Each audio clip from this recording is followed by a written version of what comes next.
The mist rises from the Ho River like breath against glass. It's 5:47 a.m. and I'm standing at the edge of something I can't yet name, a threshold between what I studied in textbooks and what lives in the silence between trees. My hands smell like pine sap and coffee. The recorder in my pocket weighs nothing but feels like an anchor. 3 weeks ago, I came here to document elk migration patterns for the National Park Service. Standard field research, predictable data, safe conclusions. Then a girl went missing. Not just any girl. Emma Whitehorse, age 7, from the Quinault Reservation, disappeared during a family camping trip near the Queets River corridor. Search and rescue found her 72 hours later, unharmed, wrapped in moss and cedar bark, sleeping beneath a massive western hemlock 2 miles from where she vanished. She wouldn't speak, not to her parents, not to the rangers, not to the child psychologists they brought in. She would only draw the same image over and over, a large figure with gentle eyes holding her hand. Her grandfather, Thomas Whitehorse, came to my research station yesterday. He's 83, moves like water over stone, and his eyes have seen things that don't make it into peer-reviewed journals. He sat across from me, hands folded, and said 6 words that changed everything. "You need to meet the grandmother." Not a grandmother, the grandmother. Now I'm here, standing where the trail markers end and the old forest begins. Thomas is beside me, silent, waiting. The forest smells like rot and rebirth, that particular autumn scent of things breaking down to feed what comes next. "She'll show herself if she trusts you," Thomas says quietly. "If she doesn't, we turn back. No cameras, no samples, no proof." I nod, though every instinct of my scientific training rebels. I've spent 12 years building a career on evidence, on reproducibility, on peer review. But standing here, watching the fog move through the canopy like something alive, I understand that some truths exist in the space between knowing and proving. Thomas begins to walk. I follow. The forest closes around us like a fist, gentle but absolute. My field journal is precise by training. Temperature 40 degrees, humidity 94%, visibility approximately 30 meters.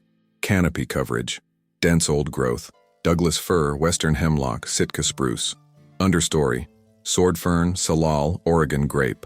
Animal signs, Roosevelt elk scat, fresh, black bear claw marks on cedar. Recent, pileated woodpecker activity, Steller's jay calls. But precision fails to capture what this place is. We've been walking for 2 hours, moving deeper into sections of the Olympic forest that aren't on recreational maps. Thomas doesn't use trails. He reads the land like sheet music, following contours only he can perceive. He stops occasionally to touch trees, to smell the air, to listen to patterns in the bird calls that sound identical to me but apparently mean something to him. "You're cataloging," he says without looking back. "It's not a question. It's what I do. To understand or to control?" I don't answer. The distinction feels important, but I'm not ready to examine why. My daily routine for the past 3 weeks has been methodical. Wake at dawn, check trail cameras, log wildlife movements, collect scat samples, measure browsing patterns, document everything in triplicate, digital, written, audio. Science is reproducibility. Science is removing the observer from the observation. But I'm realizing that in this forest, the observer is the observation. Thomas stops at a small clearing where 3 massive cedars form a natural cathedral. The ground is thick with moss, not just covering the earth, but creating it. Centuries of growth building soil from stone. He kneels, touches the moss with his palm. "This is where Emma was found," he says. I feel my pulse in my throat. The search report said 2 miles from the river, southeast quadrant, elevation approximately 1,200 feet. GPS coordinates, 47.6847 degrees, 123.9234 degrees W. But standing here, I realize how meaningless those numbers are. This place has a presence, a quality that measurements can't capture. "What do you see?" Thomas asks. I force myself to look beyond the obvious. The moss pattern, it's been disturbed but carefully, deliberately, formed into a shallow depression, almost nest-like. The cedar bark around us. Some has been stripped, not randomly, but in specific places, specific sizes, exactly the dimensions to wrap a small child. Someone prepared this, I say slowly, before she arrived. Someone knew she was lost, Thomas confirms, and knew how to keep her warm, how to keep her calm, There are footprints in the soft earth at the clearing's edge. I move toward them automatically, my camera halfway out of my pocket before I remember. No cameras, no proof, but I can look. They're not quite human. The arch is different, flatter, wider. The toe spread is pronounced, adaptive. The depth suggests significant weight, but the spacing indicates a careful, deliberate gait. Not running, not hunting, walking with purpose but without urgency. Beside these tracks, smaller impressions. A child's boots, Emma's boots. They walk together, side by side. The larger prints adjust their stride to match the smaller ones. She wasn't carried, I whisper. She walked here, willingly. Thomas nods. Emma has nightmares, seizures actually, temporal lobe epilepsy. She had an episode during the camping trip, got disoriented, wandered off. By the time we realized she was gone, she'd been in the forest for hours. Cold, scared, lost. He points to claw marks on a nearby cedar, fresh, deep, aggressive. Black bear, female, with cubs. Emma's path would have taken her right through their territory. My blood goes cold. A 7-year-old, alone, having a seizure, walking into a mother black bear's range. The statistical survival rate for that scenario is, she never saw the bear. Thomas interrupts my thoughts. Something else found her first. Picked her up, carried her away from danger, brought her here, kept her warm, stayed with her until she was calm, then stayed longer, until she fell asleep. How do you know all this? Because Emma told me. Not with words. She's still not speaking. But she draws, and she remembers. She remembers kindness. She remembers being safe. I look at the tracks again. The scientific part of my brain is screaming. Species unknown. Primate-like morphology. Bipedal locomotion. Estimated weight 400+ pounds, based on compression depth. Cognitive behavior suggesting advanced intelligence and empathy. The human part of my brain is weeping. Why did you bring me here, I ask. Thomas stands slowly, his knees popping in the cold.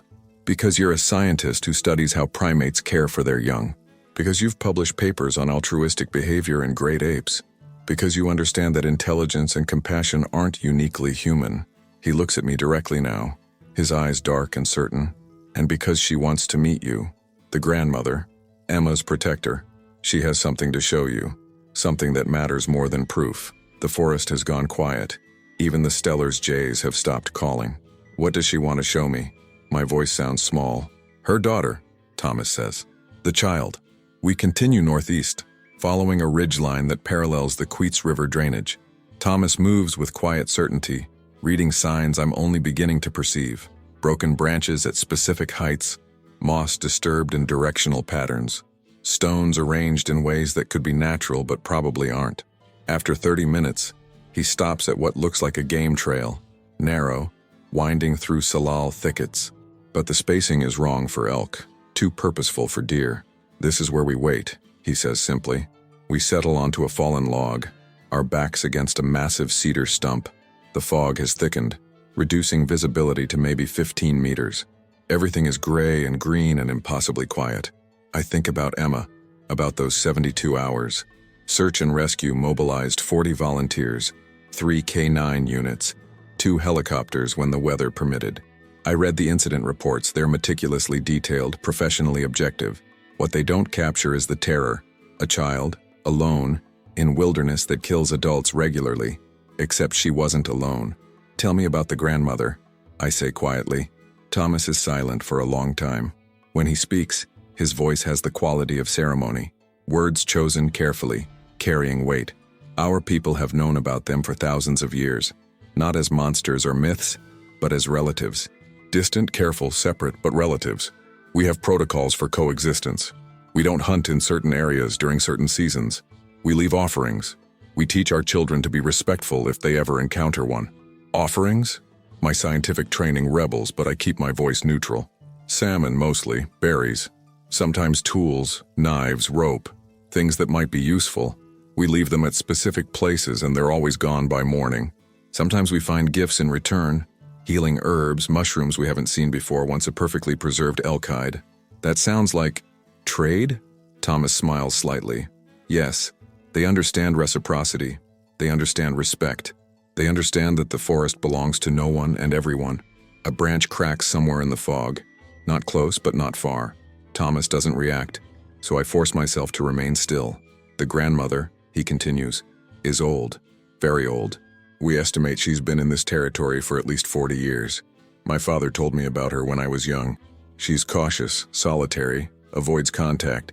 But 3 years ago, something changed. What happened? We started finding tracks. 2 sets, always together. One large, one much smaller. The smaller tracks were wrong. Wrong how? The gait was off. The footprints showed compensation patterns, like the individual was injured or malformed. Sometimes we'd find drag marks as if the smaller one was being supported, carried. My mind races through possibilities. Birth defect, injury, developmental disorder. If these beings are as intelligent as Thomas suggests, how would they handle disability?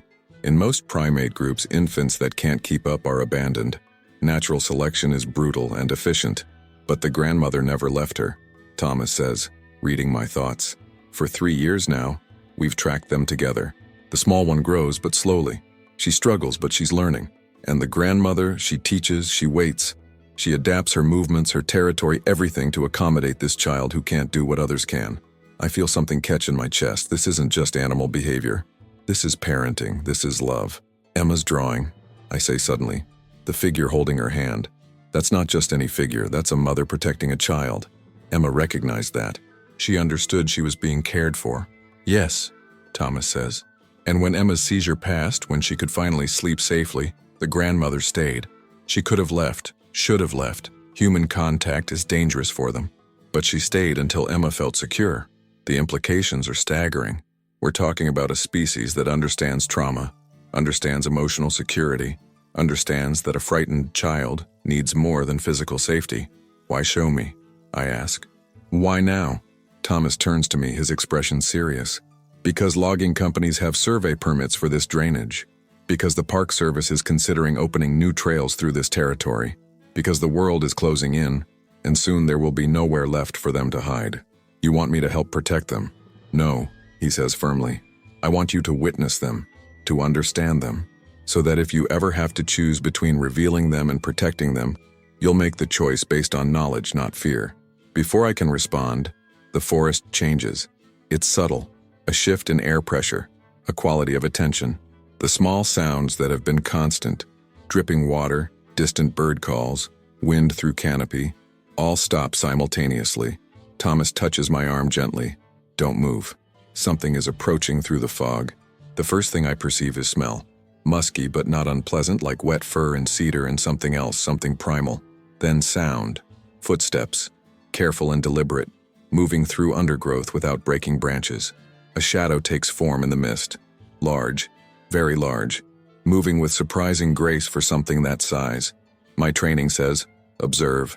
My instinct says, hide. I do neither.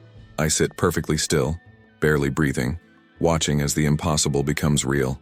She emerges from the fog like a memory becoming solid, 8 feet tall, maybe more, covered in dark brown hair that's graying around the face and shoulders.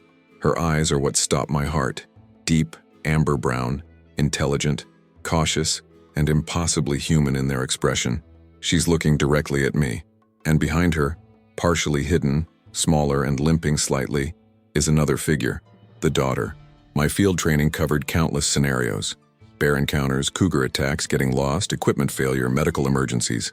Not once did any professor, any textbook, any protocol manual address what to do when something that shouldn't exist is standing 3 meters away, studying you with eyes that understand exactly what you are.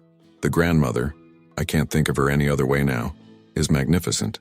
Not in the sensationalized way cryptozoology depicts these beings, but in the way ancient trees are magnificent, patient, weathered, fundamentally present. Her posture is relaxed but attentive, head slightly tilted, one hand resting against a cedar trunk. Her fingers, and they are fingers not paws with opposable thumbs and defined joints, are long and gentle against the bark. She's not threatening. She's introducing herself. The daughter stays partially behind her, and I can see why Thomas said the tracks were wrong. The younger one's left leg is clearly malformed, shorter than the right, bent at an angle that suggests either birth defect or early injury that healed incorrectly. Her left arm too seems weaker, held closer to her body. But her face, God, her face, is beautiful, curious, young, maybe equivalent to a human 10-year-old, though I have no real frame of reference. She's frightened, but interested, the way a shy child peeks around their mother's legs at a stranger. Thomas makes a soft sound, not quite a word, more like a vocalization, low and rhythmic. The grandmother responds with something similar, and I realize I'm hearing language. Not human language, not animal calls, but communication with syntax and intent. "What did she say?" I whisper. "She says you smell like fear and curiosity in equal measure. She wants to know which one will win." My scientific mind catalogs everything. Estimated height, 2.4 meters. Weight, 180, 200 kilos. Sexual dimorphism consistent with great apes. Hair density suggesting adaptation to cold climate. Skeletal structure indicating bipedal specialization. Cranial capacity. But that's not what I'm seeing. Not really. What I'm seeing is a mother positioning herself between her vulnerable child and a potential threat. What I'm seeing is protective love that transcends species, that speaks to something older than taxonomy or classification. The daughter makes a small sound, questioning, plaintive. The grandmother responds with a low rumble, reassuring, and reaches back to touch the younger one's head with such gentleness that I feel tears burn behind my eyes. She's telling her daughter that we're safe, Thomas says quietly, that Emma spoke well of humans, that kindness deserves kindness in return. Emma told her, I start then stop. Of course, during those 72 hours there was time. Time for a frightened child and a compassionate guardian to communicate across the gulf of species, to find common ground in the language of care. The grandmother takes a step forward. Just one. A test. I don't move. Don't reach for my camera, my recorder, my notebook. For the first time in my professional career, I'm present without documenting. The moment exists only in this clearing, in this fog. Witnessed but not captured. She seems to approve. Another step. Close enough now that I can see details my brain struggles to process. The intelligence in her eyes is unsettling because it's familiar. The way she assesses, evaluates, decides. This isn't animal instinct. This is reasoning. The daughter follows, limping on that malformed leg, using her good hand against her mother's back for balance. She's braver now, letting herself be seen fully. Her hair is lighter than her mother's, reddish-brown with amber highlights. Her eyes are greener, more hazel. She has a dusting of freckles across her nose that would look perfectly at home on a human child. How is this possible? The biological implications are staggering. A species this intelligent, this sophisticated, surviving in the modern world completely undetected by science. Except that's not quite true, is it?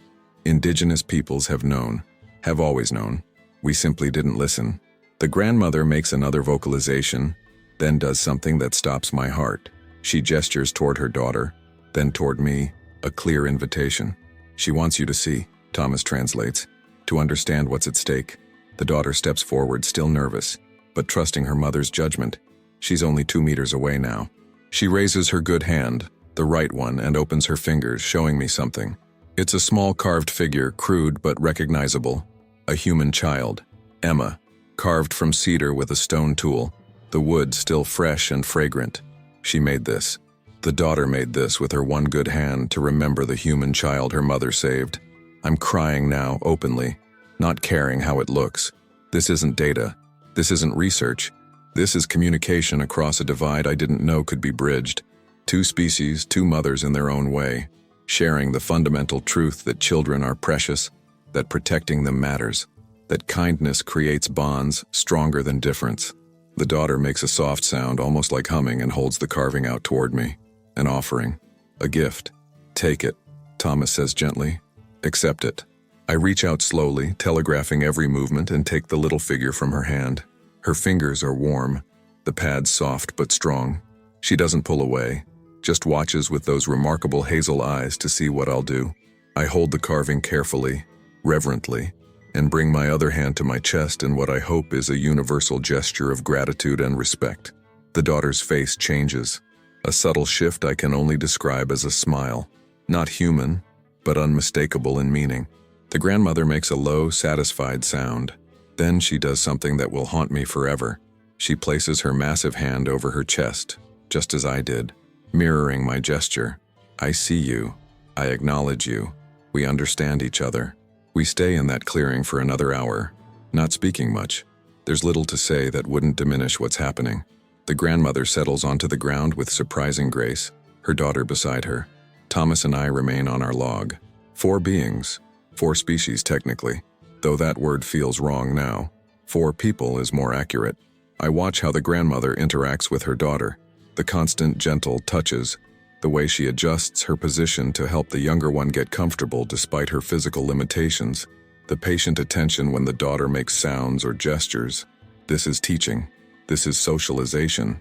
This is culture being transmitted from one generation to the next. The daughter shows me other things she's made. A woven grass bracelet. Made with one hand, I realize, the weaving imperfect but functional. A collection of smooth river stones sorted by color. A bird's nest she apparently preserved somehow. The structure still intact.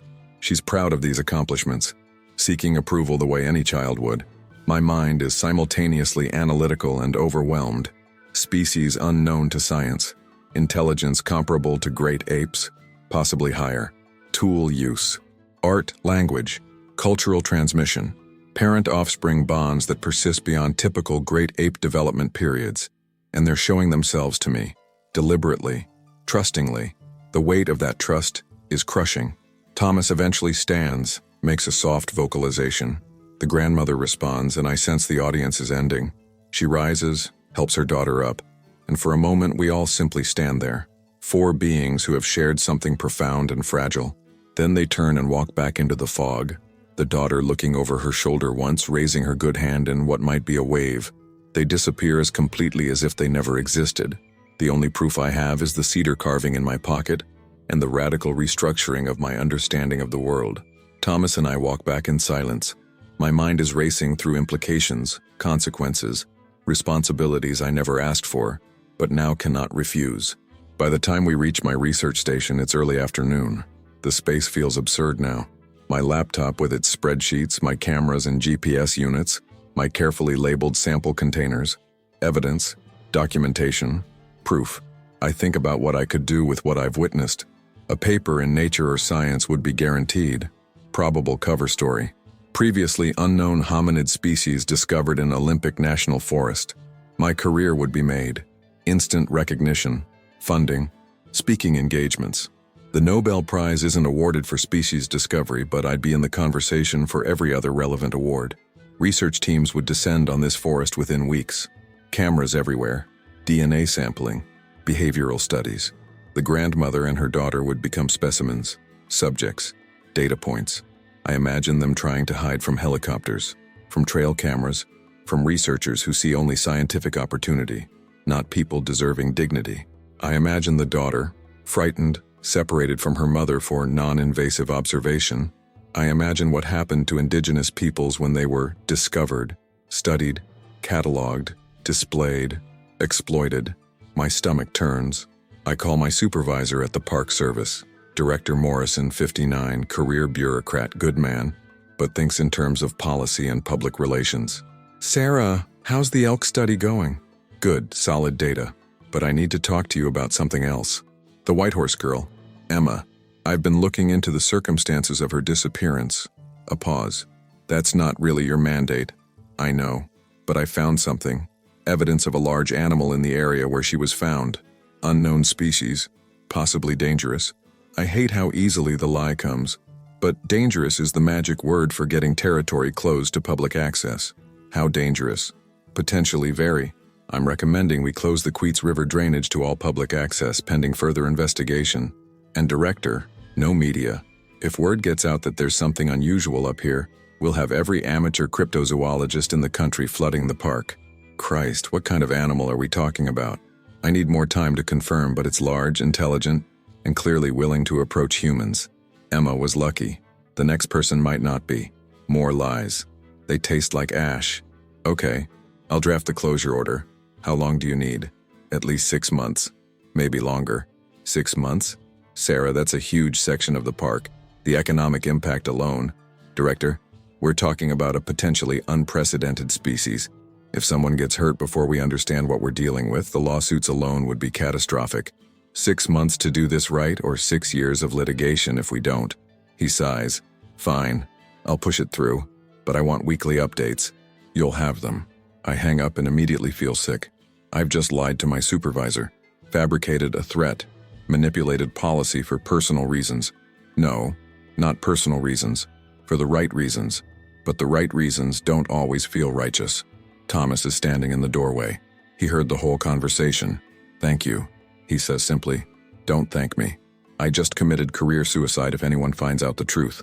The truth is that you chose compassion over ambition. That's not suicide. That's evolution." I look at him. "They're going to ask questions, want documentation. I'll have to produce something. Photos, hair samples, scat, something to justify the closure. Then we'll give them something. Bear scat, cougar tracks, vague evidence of something large and potentially dangerous. Enough to support your recommendation, but not enough to invite deeper investigation. And when the 6 months is up, then you say you were wrong, that whatever you tracked moved on, or that you misidentified the signs. You write a report saying the area is safe, the closure is lifted, life continues. And the grandmother and her daughter will have learned that humans can be trusted to leave them alone. That kindness goes both ways." I sit down heavily. What if someone else finds them? Another researcher, a hunter, some kid with a camera phone? Then we deal with that when it happens. But for now, today, you've bought them time. That's not nothing. He's right, but it doesn't make the weight any lighter. I spend the next 3 days fabricating my evidence.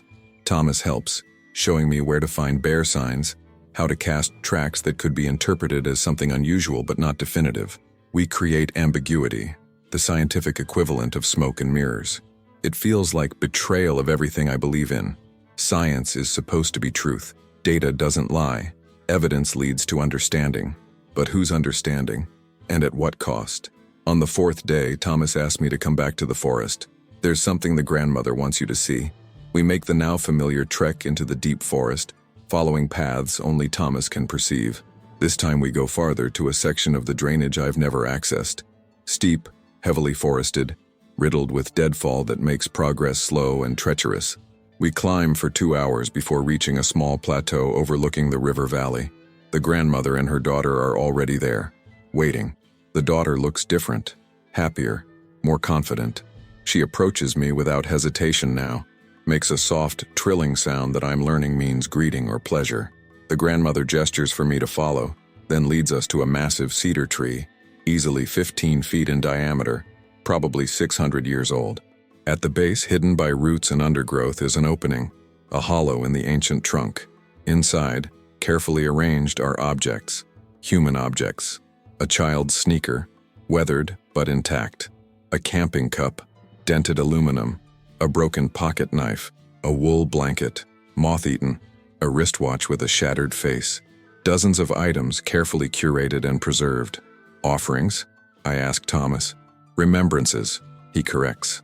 Things left behind by humans over the years. She collects them, studies them, tries to understand us the way we try to understand everything else. The grandmother makes a low vocalization, reaches into the hollow, and pulls out something wrapped in cedar bark. She unwraps it carefully, revealing a photograph, faded, water-damaged but still visible. It shows a family, parents, 2 children, a dog.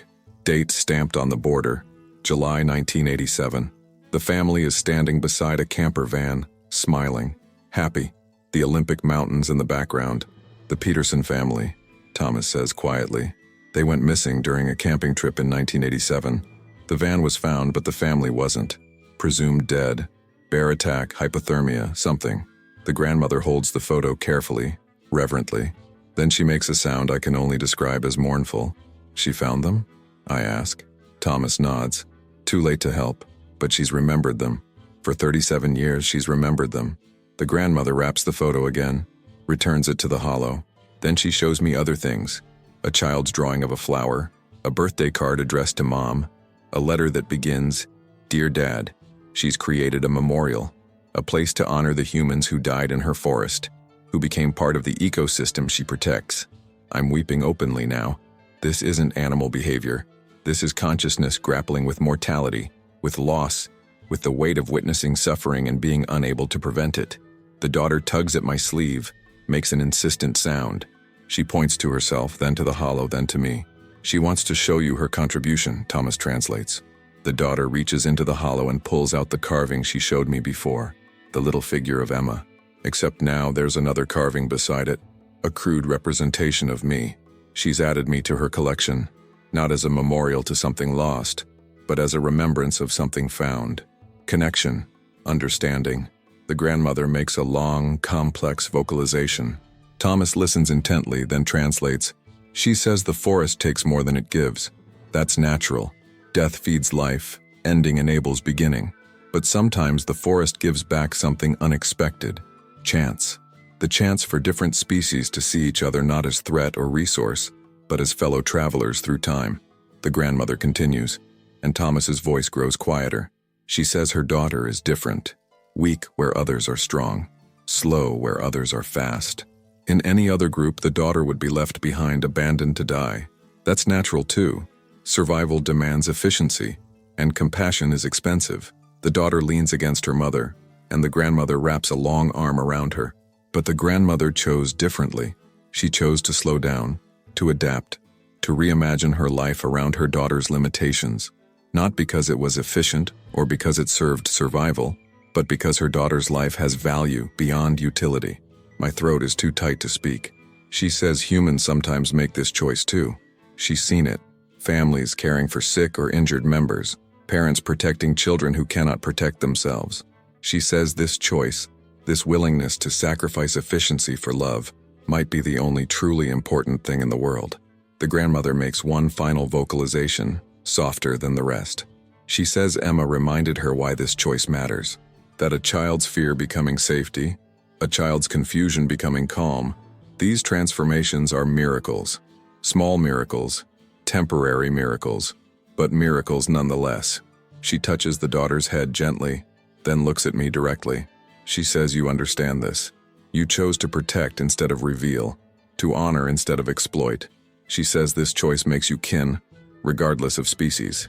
The grandmother steps forward, extends her hand, palm up, fingers open, an invitation. I understand. I place my hand in hers.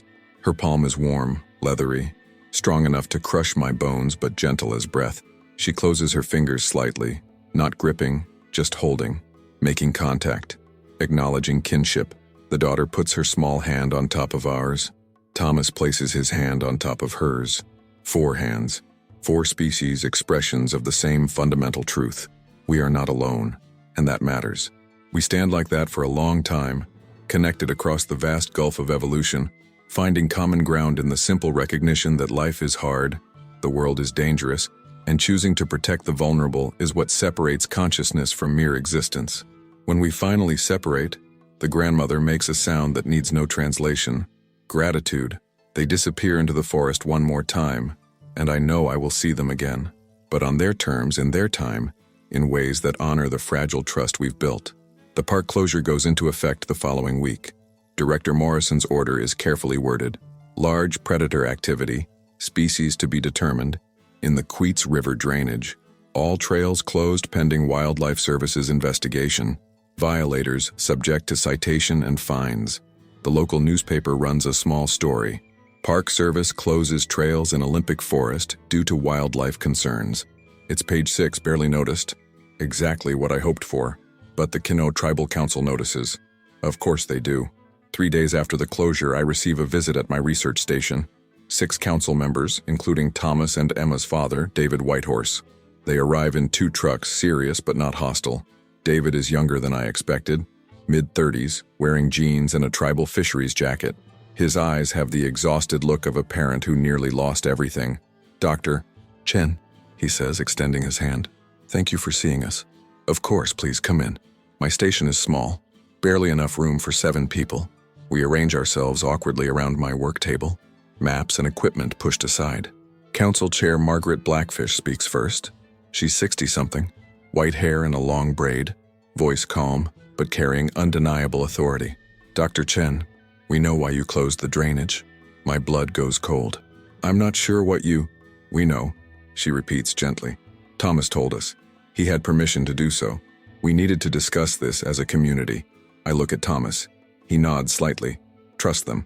Emma's experience, Margaret continues, was not isolated. Our people have had encounters in that forest for generations, mostly peaceful, sometimes frightening, but never malicious. We've maintained protocols, areas we don't hunt, seasons we avoid, ways of showing respect. David Whitehorse speaks, his voice tight with emotion.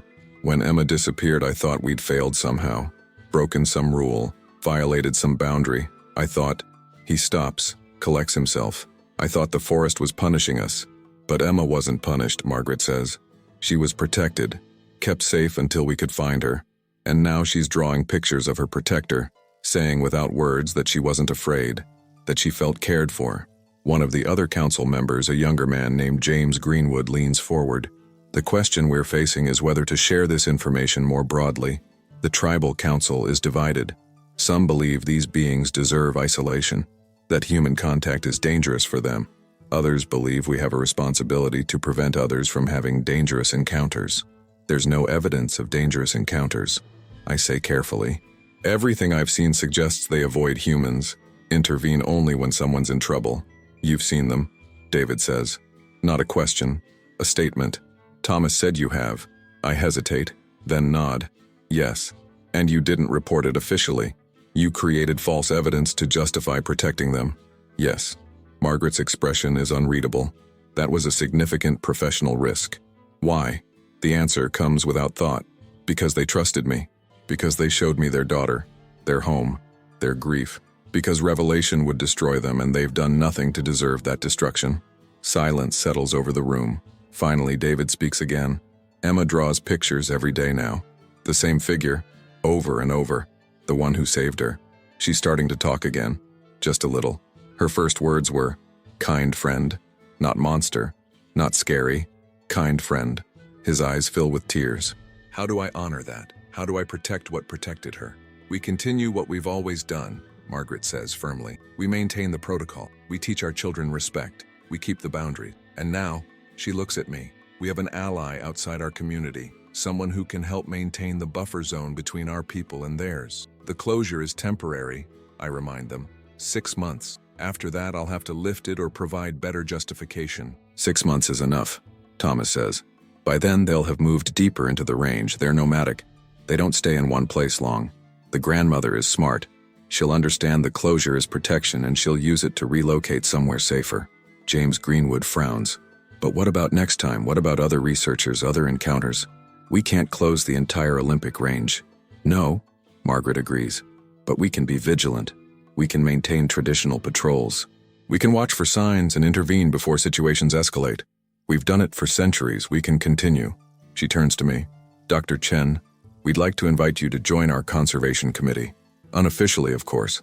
Your scientific expertise combined with our traditional knowledge, we could create better protection strategies. And if I encounter them again, I ask, what's the protocol? The same as it's always been, Thomas says. Respect, distance, no cameras, no samples, no proof. Witness if they allow it, but never capture. David adds quietly, Emma wants to see her again. The kind friend. She asks about her, draws pictures showing them together. I don't know how to explain that some friendships can't continue, that some connections exist only in memory. Tell her, I say slowly, thinking of the daughter's carving of Emma, that her friend remembers her too. That kindness creates bonds that don't need proximity to matter. That sometimes the best way to honor a friendship is to protect the other person's peace, even if it means staying away. David nods, wiping his eyes. That's good. That's true. Thank you. The council members leave shortly after, but Thomas stays behind. You handled that well, he says. I'm not sure I handled anything. I'm making this up as I go. That's what ethics is, Thomas replies. Making it up as you go, trying to balance competing goods and unavoidable harms. You're doing fine. Am I? I've lied to my supervisor, fabricated evidence, potentially compromised my entire career. And for what? 6 months of protection for 2 beings who might not even need it? They need it, Thomas says firmly, and they need you to be strong enough to keep carrying this weight. Because it is weight, Sarah. Knowing they exist changes everything. How you see the forest, how you see your work, how you see humanity's place in the world. He's right. I can feel it. The weight settling into my bones, permanent and profound. I'll keep the secret, I say, as long as I can. That's all anyone can promise, Thomas replies. 1 day at a time, 1 choice at a time, protecting what deserves protection. 5 months pass. Autumn deepens into winter. The closure holds. I submit weekly reports to Director Morrison. Vague sightings, ambiguous tracks, nothing definitive. He's frustrated but trusts my judgment. I haven't returned to the deep forest since that day at the Cedar Hollow. The Tribal Conservation Committee meets monthly, and I attend, contributing what I can, data on wildlife movements, strategies for maintaining habitat corridors, recommendations for sustainable access policies that keep sensitive areas protected without raising suspicion. Emma is back in school. David sends me updates occasionally. She's speaking more, still drawing her pictures, sleeping better. The seizures continue, but she's less frightened of them now. She told her father that if she ever gets lost again, her kind friend will find her. It's the first week of March when Thomas appears at my station, urgent and troubled. "We have a problem," he says without preamble. "Logging survey crew. They're supposed to stay out of the closed areas, but they're pushing boundaries, marking trees right at the edge of the drainage." My stomach drops. How close? Close enough. The grandmother and daughter have been spotted. The crew doesn't know what they saw, but they're talking about it, posting on social media. Weird animal in the Olympic forest. Huge. Walking on two legs. Christ. Photos? Blurry. Distant. Could be a bear standing upright, could be a person in a suit. But it's enough to generate interest. We're already seeing increased traffic at trailheads. Curiosity seekers, amateur researchers. This is what I feared. The moment when secrecy becomes impossible. "What do you need from me?" The grandmother wants to meet. Tonight. She has a decision to make and she wants, I don't know, counsel, witness, something. Tonight? "Thomas, it's supposed to snow. Weather report says 6 to 10 inches. She says tonight, "This might be the last time, Sarah." Whatever she's decided, I think it's final. We reach the deep forest just after dark. Snow already falling in thick, wet flakes. Thomas navigates by feel and memory. I couldn't find my way out alone if I tried. The forest is transformed, muffled and monochromatic, sound absorbed by accumulating snow. The grandmother and daughter are waiting at the Cedar Hollow. But something's different. They have packs, crude but functional, made from woven bark and hide. Supplies, provisions. They're leaving. The grandmother makes a long, complex vocalization. Thomas translates, his voice heavy. She says the forest is shrinking, not in size but in safety. Too many eyes, too many questions. The daughter is growing, needs more space, more territory. Staying here means constant vigilance, constant fear of discovery. "Where will you go?" I ask, though I know she can't answer in words I'll understand. The grandmother gestures north, then makes a sweeping motion. "Far, very far. Canada," Thomas says. "British Columbia probably. More wilderness, fewer people. Tribal lands there. They'll have protection protocols too." The daughter approaches me, makes that soft trilling sound. She's taller than I remember, stronger. The limp is still there, but less pronounced. She's adapting, growing into her differences rather than being limited by them. She holds out something. Another carving, this one more detailed than the others. It shows two figures, one large, one small, walking together through trees. A self-portrait, a legacy. "She wants you to have it," Thomas says. "To remember." I take the carving, hold it carefully. "I won't forget. I promise." The grandmother makes another vocalization, and this time Thomas's translation comes slowly, as if he's struggling with the meaning. She says that humans are capable of both great kindness and great cruelty, often within the same individual. That you have shown kindness, but the world you come from is built on cruelty, taking, consuming, destroying. She doesn't blame you personally, but she can no longer trust that your kindness will protect them from your world's cruelty. The words hurt, because they're true. She says, Thomas continues, that perhaps someday humans will change. We'll learn to live alongside the world instead of on top of it. We'll see other beings not as resources or curiosities, but as neighbors deserving respect. If that day comes, her people might return, might trust again. The grandmother approaches me one final time. She reaches out, touches my face with one massive, gentle hand. Her eyes are infinitely sad, but also determined. She's saying goodbye. "I'm sorry," I whisper. "I'm sorry we're not better than this." She makes a soft sound. Not quite forgiveness, not quite absolution, but acknowledgement. She understands I tried. That trying isn't always enough, but it matters anyway. The daughter hugs me. actually wraps her arms around my waist and holds tight. She's warm and solid and real, and I'm crying into her hair while snow falls around us. Then they step back. The grandmother shoulders her pack, helps the daughter with hers. They turn toward the darkness, toward the north, toward whatever safety they can find in a world that grows smaller every year. Thomas makes one final vocalization, blessing or benediction, I'm not sure. The grandmother responds in kind. Then they're gone, absorbed by snow and shadow and the ancient silence of trees.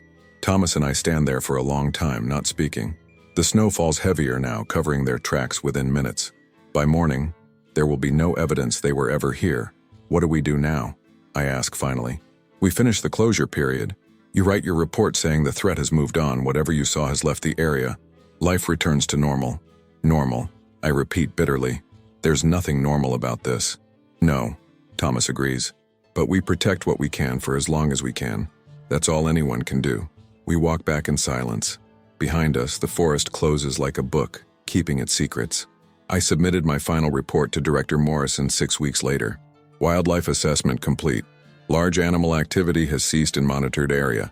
Recommend reopening Queets River drainage to public access. No evidence of ongoing threat to human safety. He accepted it without question. The closure was lifted April 1st. Hikers returned. Life continued, but I didn't continue. Not in the same way. I requested reassignment. Told Morrison I needed a change. Wanted to work on conservation policy rather than field research. It wasn't entirely a lie. I do work on policy now, just not the kind he imagined. I consult with tribal councils across Washington, Oregon, and British Columbia. Officially, I'm helping develop culturally sensitive wildlife management protocols. Unofficially, I'm creating buffers, protection zones, areas where curious beings might find sanctuary from a curious world. The Tribal Conservation Committee has grown. We're connected now with similar groups across the Pacific Northwest, all working quietly to maintain what Thomas calls living space, territory where the wild can remain wild, where mysteries can remain mysterious. Emma Whitehorse is 9 now.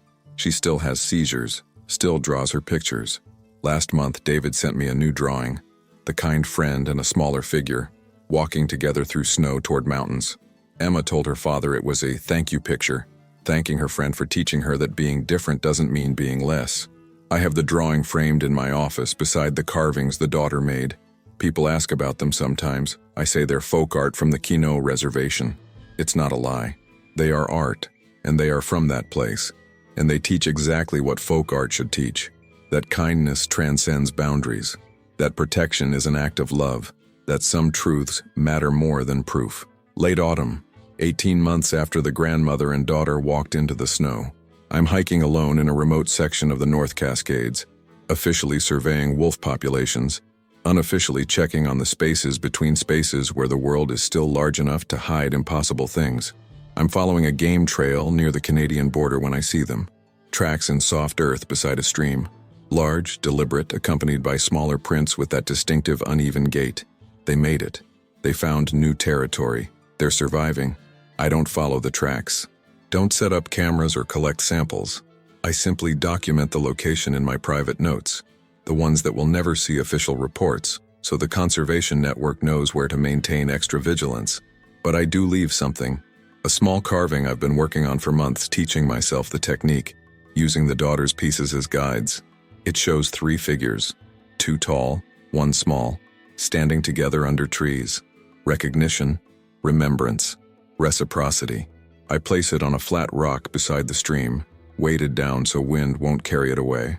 Then I walk back the way I came, leaving the forest to its secrets. 3 months later, I return to check wolf camera traps in the same area. The carving is gone from the rock. In its place, a small bundle wrapped in cedar bark.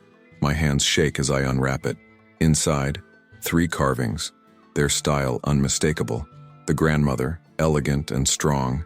The daughter, taller now, more confident. And a new figure, smaller, younger, perfect in proportion. A child, a second child, a sibling. The daughter has a sister. Life finds a way. Love makes space. Families grow, even in exile, even in fear, even in a world that seems to have no room left for them. I wrap the carvings carefully, place them in my pack next to my heart. Evidence of something I can never prove. testimony to something I'll never stop protecting. I think about Emma's question, the one David shared with me. Will I ever see my kind friend again? And David's response, the words I gave him. Kindness creates bonds that don't need proximity to matter. Sometimes the best way to honor a friendship is to protect the other person's peace, even if it means staying away. Emma understood. She understands that love sometimes looks like distance, that protection sometimes requires separation, that the truest gift we can give is the space to simply exist without fear. I understand it too now. My relationship with the grandmother and daughter isn't measured in encounters or documentation. It's measured in territory protected, policies influenced, spaces preserved. It's measured in nights when I lie awake wondering if they're safe, if the daughter's leg is healing, if the new child is healthy and strong. It's measured in the weight I carry, the weight of witnessing, of knowing, of choosing silence over revelation, protection over proof. Some colleagues ask why I changed career paths, why I walked away from field research. I tell them burnout, too many seasons in the cold, wanted to make broader impact through policy. All true, in their way. The deeper truth, the one I can never speak, is that I encountered something in that forest that changed my understanding of what science is for, not discovery for its own sake, not knowledge extracted without consent, but understanding in service of coexistence, evidence used for protection rather than exploitation. I learned that some truths are more valuable unspoken, that some mysteries serve the world better unsolved, that the highest form of scientific integrity might be knowing when to close the book and walk away. There are still places where the world resists in silence, where beings live beyond our cataloging, beyond our measuring, beyond our need to capture and name everything that exists. And maybe, just maybe, the real miracle isn't discovering these places. It's learning to leave them undiscovered, to create space instead of filling it, to choose reverence over revelation, to understand that kindness, in the end, is letting the wild remain wild, the mysterious remain mysterious, the other remain other, not as threat or resource or data point, but as neighbor, as kin, as fellow traveler through this brief, precious existence.